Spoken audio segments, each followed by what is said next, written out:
Climate Wisdom from COP30 Belém. Welcome to our Climate Wisdom Studio live from COP30 in Belém, Brazil. We bring together experts from science, politics and spirituality to explore new solutions for the unfolding climate disaster. Myself, I'm Golo Pilz, and I will be today's moderator, and I have a very special subject: global solidarity and climate justice. Climate conferences are always games of three-dimensional chess, as the world's governments juggle priorities and haggle over commitments. Throwing an extra level of complexity into the mix are the divisions within the Brazilian government itself, where President Lula's scope of action is limited by a powerful petrochemical and agribusiness lobby. Today is the last official day of the conference, and it seems that the fossil fuel phase-out plan pushed by the Brazilian president has hit a stern resistance from some countries and lobby groups. The careful orchestrated timetable to find last-minute agreements has been thrown into further disarray when on Thursday afternoon even a fire broke out in the pavilion area of the conference center. So the world is on fire and the climate conference on fire. What a symbolism. So most likely the conference will go into overtime, and we will come to know the final outcome over the weekend. Also, our climate studio is coming to an end. We have done actually 24 sessions, and hope that you all got more insights and, most important, inspirations for inner transformation. The next climate conference will be in November 2026 in Antalya in Turkey. And we hope to be there and continue our Climate Wisdom Studio and our presence at the climate conference also. Today, I'm glad to have two experts with me, and hope they will share their insights on the conference. Today's topic is integrating ethics, science and innovation for climate resilience. We have with us Dr. Vibha Dhawan. Welcome, Vibha. You are the Director General of the renowned Energy and Resource Institute in Delhi, and you are driven by a deep academic and research interest and have authored 6 books and over 50 publications. You won many awards and your leadership and engagement is widely acknowledged. Welcome to our studio. Thank you. Thank you for having me here. And with us is also Sister Jayanti. You are the additional administrative head of the Brahma Kumaris and a globally known spiritual leader.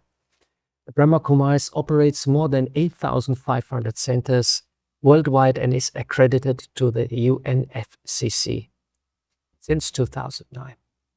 Sister Jayanti has also since then at almost all climate conferences, and you are also the head of the Brahma Kumaris delegation at this climate conference.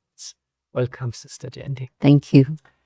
So this brings me to our first question, Vibha.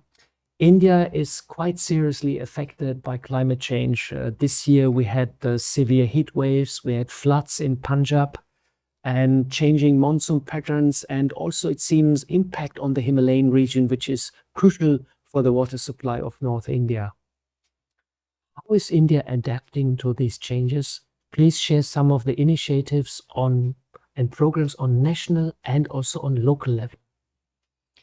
See, when we talk of country, it's like India, and I'll say many more, which are already has challenge of survival, even I'll put it that way, whether it's in terms of food security or climate security and so on.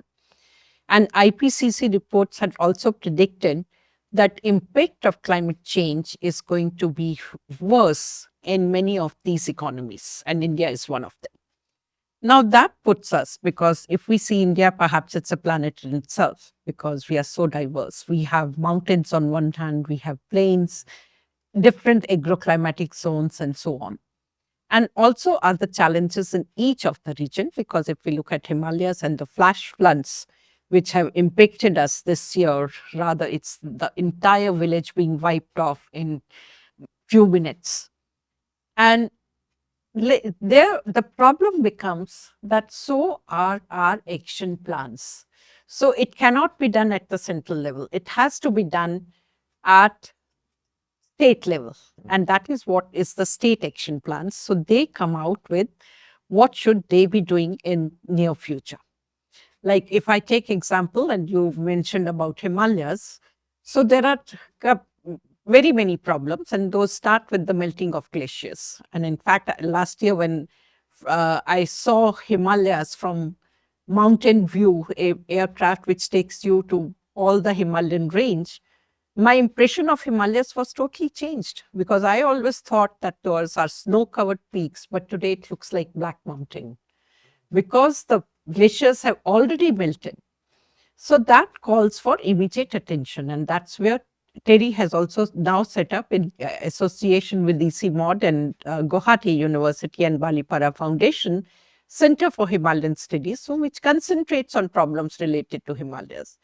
Guwahati, what kind of, because they also have droughts and floods, so early warning signals for floods so that they are better prepared. Punjab, so they have to, right in the beginning, they have to see what kind of rainfall is expected. So what kind of crops should they be growing? That's how advisories are issued to the farmers. So it is right from short-term, long-term plans that are being implemented by various states, depending on what kind of challenge they face. And also, I would like to mention, we are also doing climate modeling. So climate modeling essentially tells you what is going to happen this year, next year, 5 years, 10 years down the line. And that also helps you planning for risks, like where should your infrastructure be set up, because you can't afford to lose it in 20 years, 30 years. So, and that is associated with energy modeling. So you look into what are going to be my energy demands. So that in a way dictates what kind of renewable I need to go for. Why should I make those investments? And with those two, you also have some indication of health impacts, because impact of climate change on health is something which is ignored at the moment, but very important. But all those things, all those zigzag puzzles we are coming together. You just said it, a zigzag puzzle. It's pretty complex, and probably you need a computer modeling to sort of bring all these different factors together and get actually a picture what has to be done, because one affects the other and vice versa. Absolutely. Yeah. I heard in India also there's a big push to replace wheat with millet, because millet, I think Prime Minister has introduced millet in a big way, because millet is more drought resistant, more heat resistant, and is a very traditional old crop in India actually. Yeah, millets are very good for nutritional security, but it has its own challenges as well, because what happens is we are used to eating wheat flour, and one good thing about wheat flour is its shelf life. In case of millets, the shelf life is a couple of weeks to a month.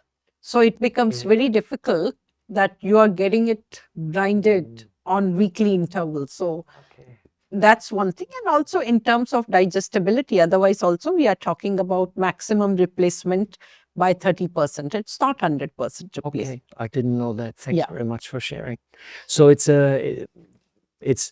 good to hear that the Indian government is doing something, the states are doing something, municipalities probably doing, local authorities are doing something, and they prepare plans for the changes in India. In fact, let me tell you one more thing, because challenge is that, first of all, it should be nutritional food to be produced at an affordable price, so that becomes the selling price and you and I can afford buying food. And therefore, there is another program of carbon credits. Let farmer also grows trees around the boundary of his farm. So that gives him carbon credits, fresh air, and returns from the tree. So that's another thing which has been and probably also an old tradition in India to have trees. Absolutely. We worship trees. We always worship trees. Thanks very much for sharing all these good initiatives to prepare for the changing climate in India. Sister Jayanti, this brings me to other question to you, but also related somehow. There's a famous pop song. It's called It's a Man's World by James Brown, its song. And the lyrics is quite revealing. Man invented all modern gadgets, but without woman, it would be nothing.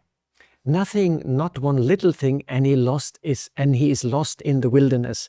he's lost in bitterness. He's totally lost. So that's a very interesting pop song, which often is even played nowadays again. And you are one of the heads of an international women's organization, a spiritual women's organization, which is very unusual, I would say. And men dominate politics and industry. Women seems to be more open to spirituality and readier also for the needed shift in lifestyle. Is humanity lost if we not bring women forward? In China, they say that the sky is held up with two hands, half women, half men. And so we need both together. It's not one or the other, but it's both together. And so when Brahma Baba had his vision of a better world, he could see that the need was for equality and justice. And he looked around, and he was in Sindh, in Hyderabad, and he could see that the greatest inequality and injustice was against women. So he created a situation by constitution. The Brahma Kumaris have women as leaders, but you're part of the organization, so you're very much on the other side, but we work together. And that happens also in the leadership. The main person is always, the head is always a woman, but within our leadership committee, we also have very capable men.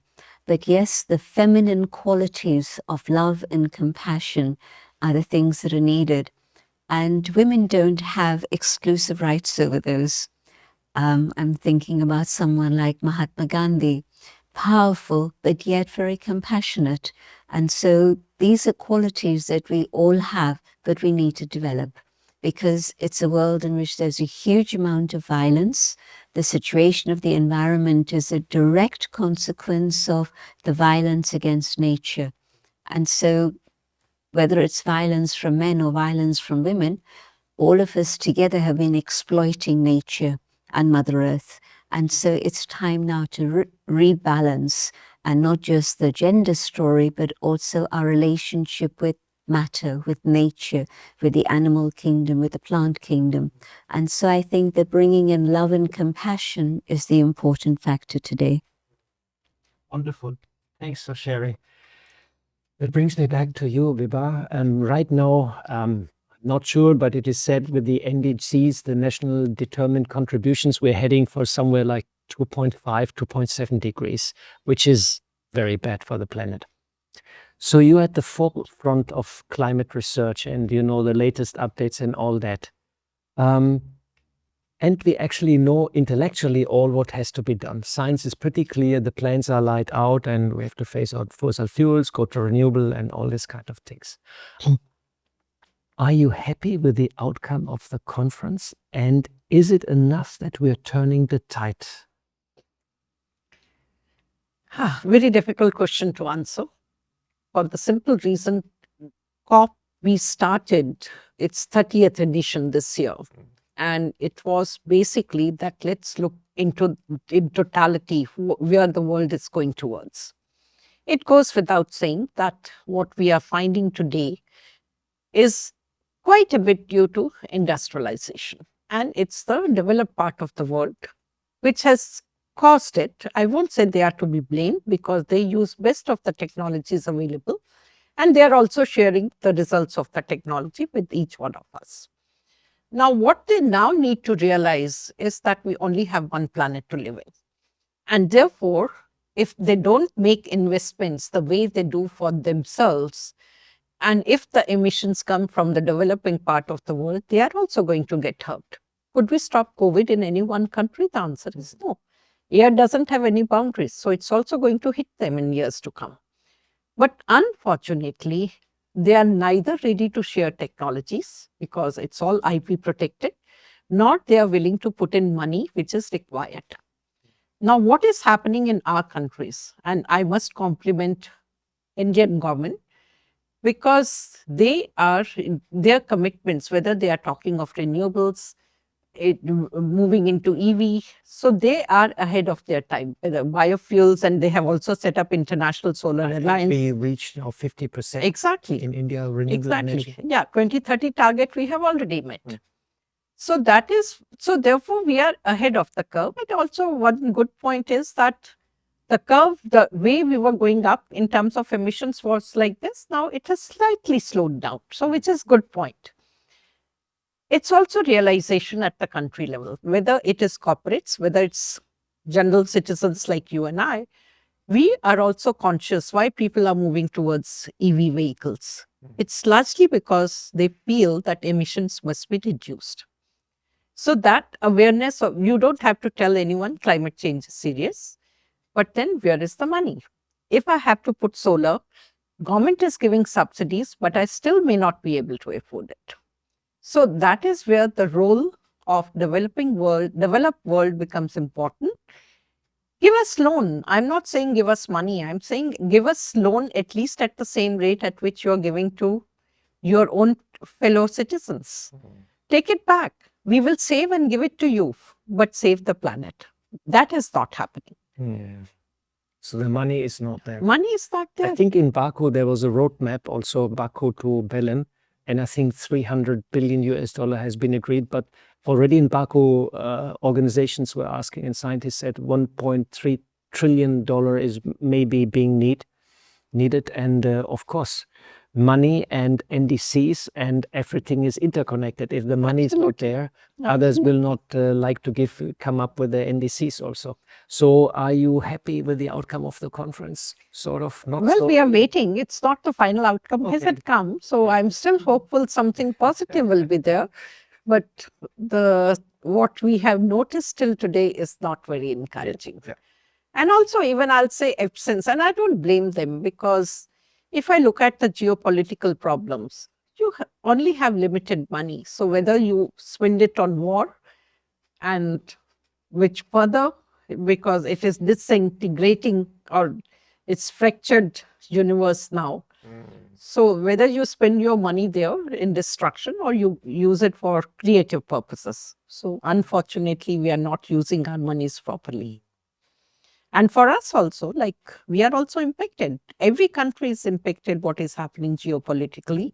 And therefore, for them to release their NDCs or working on it becomes little tougher, because they have to see what is going to happen. Because for them, there are other priorities like food security. They have to ensure that the citizens have enough to eat and other infrastructure development.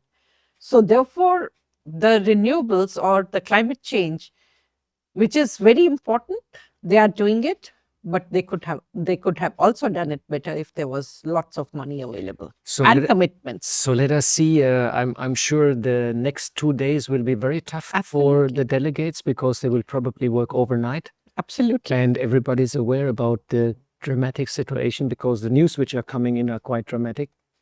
So let's see if there's enough of mutirão. I mean, the Brazilians use that concept from the indigenous community coming together and jointly resolve a task. Let's hope this idea of mutirão is strong enough to bring at least some good compromise where everybody can live with. Absolutely. Thanks very much for sharing, Vibha. Jayanti, when this conference is coming to an end, and likely by Sunday, we come to know the outcome. And can you share some special moment at the climate conference, and what gives you hope for the future? I was very hopeful when I heard that they were going to be looking at the whole subject of ethics in terms of the global stocktake. And then I know that the faith communities definitely did bring this topic in, and we discussed it at length. But I don't think it's actually going to make it to the document or the final decision. And then maybe because it's been brought into the conversation, maybe further on people will take note of it. And for me, ethics doesn't stand alone. It derives from something very deep. Ethics aren't just superficial, but when you look at the subject of the identity of the self, within that you have the intrinsic values that we have, the peace, the love, the truth, and so on. And then out of that come the virtues that we use personally, individually in our lives. And then it comes through the systems and what are the principles that we apply as we operate the systems. And there you have ethics. But you can't just suddenly say we need to have ethical behavior. You have to go, where does it begin? and you have to come back to the consciousness of the spirit. So I think that if we're ready to take a leap and come back to a spiritual consciousness, starting with myself, who am I, and my spiritual identity, a lot of the problems could be resolved. Because in that consciousness of not just me, but me as part of one family and one earth, one planet, and of course that traditional idea of India that people are also beginning to acknowledge, that it's one world and one family. It's really together. And so that idea, I think, has to be strengthened. It was coming up a little bit. But the other thing that gave me a lot of hope was a program in which we saw children. And this was children like 9 years, 8 years. And it was children, a child from China, from Turkey, from the Middle East, and from Thailand. And so it was 2 boys and 2 girls, and they spoke so confidently of the programs that they'd been involved with through school.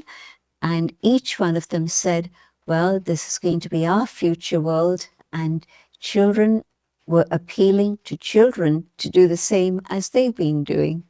And so it was a beautiful program, and it gave me a vision of what is possible in terms of transformation. So start young, and there's hope for the future. Very lovely. Thanks for sharing that moment. Vibha, our today's topic is integrating ethics, science, and innovation for climate resilience. And it's already COP30. And long stretch, I think the first one was in Berlin, or the first COP one was in Stockholm. In Stockholm was the first one. And it seems now we have to think a little bit outside of the box, because since 30 COP, basically we know what has to be done and we're not doing it. So we have to think out of the box. And interestingly, India has a vast treasure trove of ancient ethical principles. I'd just like to mention ahimsa, for example, the principle of nonviolence. And please share how such traditional wisdom can give us guidance, also at the COP, also for people on the countryside, for the needed paradigm shift in lifestyle and also economics. Sure. In fact, there are 2 things that you touched upon. One is that what is knowledge that Indians have inherited. And you'll be surprised that we worship trees, we worship earth, we call Mother Earth. And it's air, fire.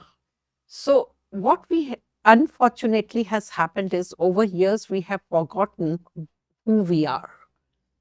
When in India, when we are cremated, there is one word said that it has gone to the 5 basic elements from where we came. It has now gone back to it. And those 5 elements are that, first of all, space, then air, fire, earth, water. Now, and that is how it evolved. Like, we come, we don't know from where we come. And then these are the 5 elements which totally remains important, and that's what we worship all our life. And therefore, in our tradition, like if you follow our tradition, it is we are doing yajna, where it is fire, we give ahuti, we are giving it back in a way. Water, like trees, and people won't even let you cut trees in certain tradition. There was one movement called Chipko movement, where the ladies, they just stuck to the tree. They said, you can't cut it. So that is what we do. And as I said, we have forgotten. In recent past, it's more of a rat race. How much money can I make? What kind of luxury items I can buy, rather than looking into what it's costing me. When I want to buy something, I look at the price tag. Do I have enough money in my purse? And not look into what is the carbon footprint of this. And for that, Government of India had started Mission Life. And Mission Life basically it's an awareness every citizen should have. I should know what is my carbon footprint. And therefore, I should realize at the end of the day, if I put my entire day's details. If I have driven car, have I used public transport? Have I brought anything? What kind of AC temperature I'm maintaining? What is my electricity bill? So if I do that, and then I'll see whether I'm over consuming or this planet can afford that. And long back, Mahatma Gandhi has said this earth has enough for everyone needs, but not for their greeds. That is what we need to follow. So what get mired perhaps also get managed. And that is what Vision Life is. So you have to know your own footprint. I simply can't say all the time and feel happy with the data that India is amongst the nations where per capita consumption of electricity is low. It's low because people don't have access or affordability. But then if I start following the pattern of Western world, then tomorrow India will be in a deep soup. Everyone have aspirations, similar aspirations, and we can't afford it. So therefore, even everyone who can afford also has to become conscious today. And that is what we are trying to convince. And I'll also like to mention that, as Sister Jayanti mentioned about that children are the best communicators. And to bring awareness amongst them, there are a number of competitions, like TERI does one, which is called Terra Green. So, Green Olympiad. So school students, they appear for it, and we have books on the web. So they read it. It's a competition. So it's bringing awareness about the environment. And thereafter, they appear in exams. They get certificates and awards of various kinds, which is very encouraging. And it has reach of over 400,000 students each year. And so that is good. And there are other organizations. ISKCON is doing one. So they are doing at different levels. And I'm sure in years it's going to improve. Okay. And children are already changing. Thanks for sharing. So in one way, it's the way to re-invoke the ancient mindset and bring it into the future and inspire people how in old generations how they actually lived and how harmonious they actually lived with nature. I mean, that's one of the reasons they have so many indigenous people also here, and they wanted to give them also more space and more room at this climate conference. So thanks very much, and time is ticking also, and we're already coming to the end of our little session here. And I would like Sister Jayanti to do a meditation with us where we bring ethics, science, innovation, ancient mindset, tradition, where we bring all that under one umbrella and project a beautiful future, a bright future also for our youngsters. Let's go on an inner journey, because I think that the answers lie within. All the problems are out there that we've created, but when we go inside, we find those qualities that we need to bring about transformation. In silence, I go within. I visualize the being of light that I am, shining in the forehead, going deeper and deeper within my own inner world. I come to that space where I can feel my own spiritual identity.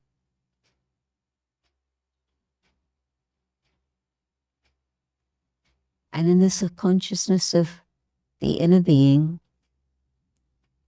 I can sense the presence of the divine and the battery of the soul that is being discharged in this connection with the divine, yoga, union with the Supreme. We're able to recharge our own inner battery.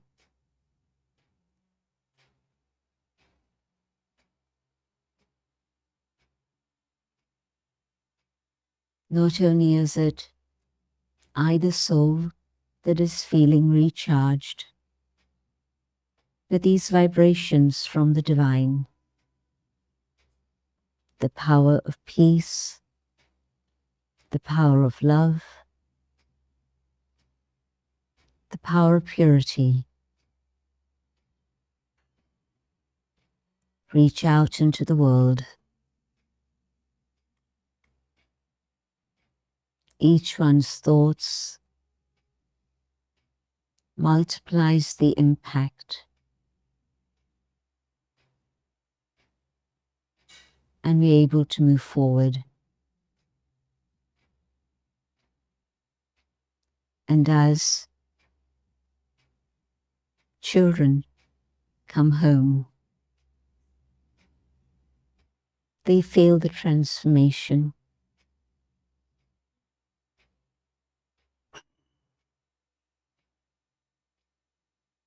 The vibrations of love, of peace, inspire them. And these vibrations reach out to the human family.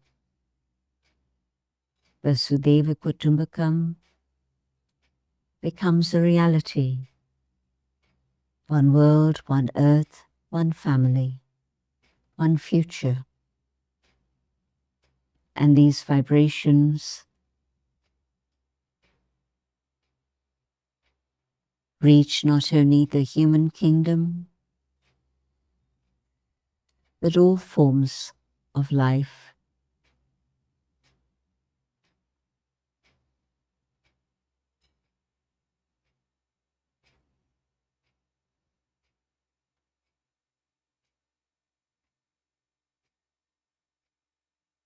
And we see a world that is transformed,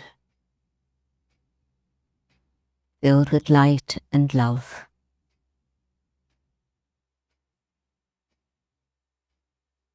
Om Shanti. Thanks very much, Sister Jayanti. Thanks very much, Vibha, for joining us tonight's Climate Wisdom Studio. One world, one family, one future. Very lovely. Thanks also to our patrons and sponsors and helpers behind the camera, making this live studio possible. You can watch all the sessions of Climate Wisdom Studio on our webpage, echo.brahmakumaris.org/live. You will find all the informations. Last not least, thanks very much to you, our global audience, to staying with us. And goodbye from the COP30 in Belém. And I'm sure in the next days you will hear all the outcome of the conference, and hope to see you also in the future for the next sessions of Climate Wisdom Studio in Antalya in Turkey next year.